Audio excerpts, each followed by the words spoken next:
मेरे प्यारे देशवासियों, नमस्कार।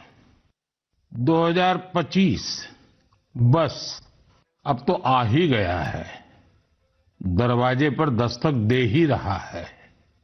2025 में 26 जनवरी को हमारे संविधान को लागू हुए 75 वर्ष होने जा रहे हैं। हम सभी के लिए बहुत गौरव की बात है।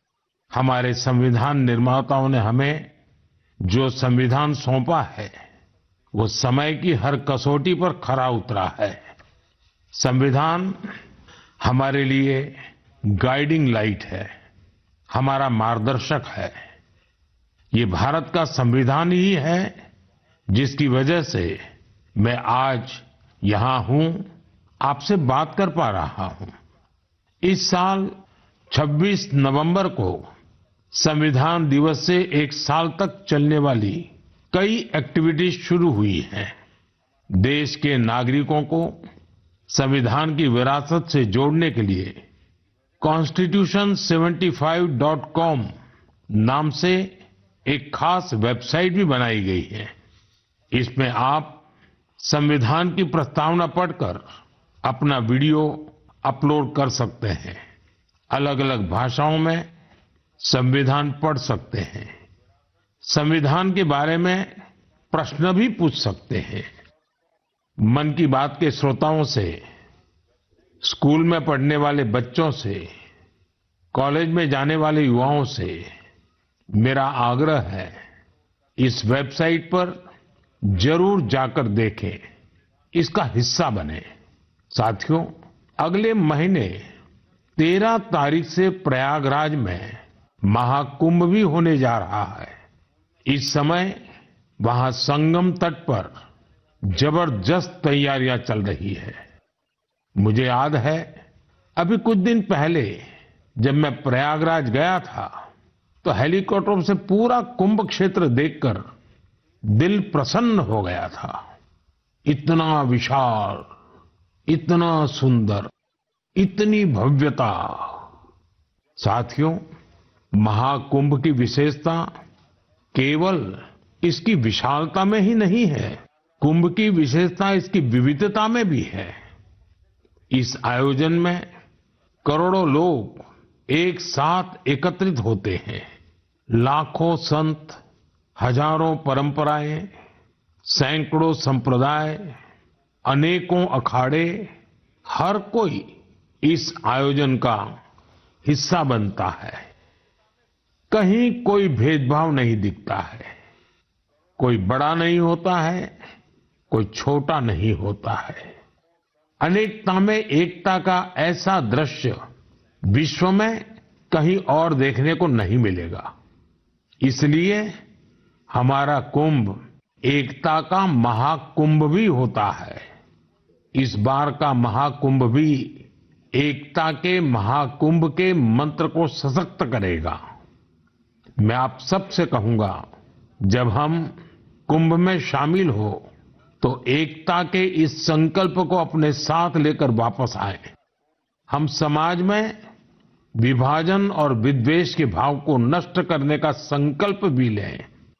अगर कम शब्दों में मुझे कहना है तो मैं कहूंगा, महाकुंभ का संदेश, एक हो पूरा देश। महाकुंभ का संदेश, एक हो पूरा देश। और अगर दूसरे तरीके से कहना है तो मैं कहूंगा, गंगा की अविरल धारा, न बटे समाज हमारा। गंगा की अविरल धारा, न बटे समाज हमारा। साथियों, इस बार प्रयागराज में देश और दुनिया के श्रद्धालु डिजिटल महाकुंभ के भी साक्षी बनेंगे। डिजिटल नेविगेशन की मदद से आपको अलग अलग घाट, मंदिर, साधुओं के अखाड़ों तक पहुंचने का रास्ता मिलेगा। यही नेविगेशन सिस्टम आपको पार्किंग तक पहुंचने में भी मदद करेगा। पहली बार कुंभ आयोजन में एआई चैटबॉट का प्रयोग होगा। एआई चैटबॉट के माध्यम से 11 भारतीय भाषाओं में कुंभ से जुड़ी हर तरह की जानकारी हासिल की जा सकेगी। इस चैटबॉट से कोई भी टेक्स्ट टाइप करके या बोलकर किसी भी तरह की मदद मांग सकता है। पूरा मेला क्षेत्र को एआई पावर्ड कैमरा से कवर किया जा रहा है। कुंभ में अगर कोई अपने परिचित से बिछड़ जाएगा तो इन कैमरों से उन्हें खोजने में भी मदद मिलेगी। श्रद्धालुओं को digital lost and found centre की सुविधा भी मिलेगी। श्रद्धालुओं को मोबाइल पर गवर्नमेंट अप्रूव्ड टूर पैकेजेस, ठहरने की जगह और होम स्टे के बारे में भी जानकारी दी जाएगी। आप भी महाकुंभ में जाएं तो इन सुविधाओं का लाभ अवश्य उठाएं। और हाँ, #एकता का महाकुंभ के साथ अपनी सेल्फी जरूर अपलोड करिएगा। साथियों, मन की बात यानी MKB में अब बात KTB की।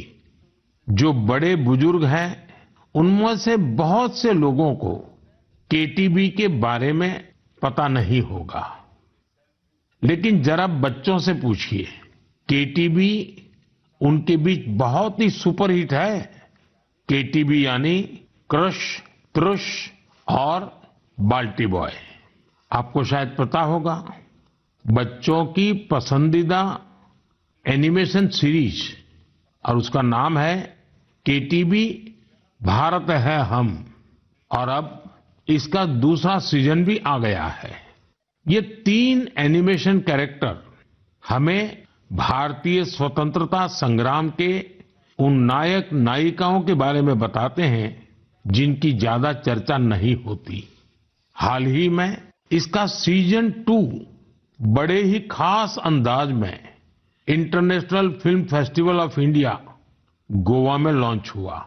सबसे शानदार बात यह है कि ये सीरीज न सिर्फ भारत की कई भाषाओं में बल्कि विदेशी भाषाओं में भी प्रसारित होती है। इसे दूरदर्शन के साथ साथ अन्य OTT प्लेटफॉर्म पर भी देखा जा सकता है। साथियों, हमारी एनिमेशन फिल्मों की, रेगुलर फिल्मों की, टीवी सीरियल्स की पॉपुलैरिटी दिखाती है कि भारत की क्रिएटिव इंडस्ट्री में कितनी क्षमता है। यह इंडस्ट्री न सिर्फ देश की प्रगति में बड़ा योगदान दे रही है, बल्कि हमारी इकोनॉमी को भी नई ऊंचाइयों पर ले जा रही है। हमारी फिल्म एंड एंटरटेनमेंट इंडस्ट्री बहुत विशाल है। देश की कितनी ही भाषाओं में फिल्में बनती हैं, क्रिएटिव कंटेंट बनता है। मैं अपनी फिल्म और एंटरटेनमेंट इंडस्ट्री को इसलिए भी बधाई देता हूं क्योंकि उसने एक भारत श्रेष्ठ भारत के भाव को सशक्त किया है।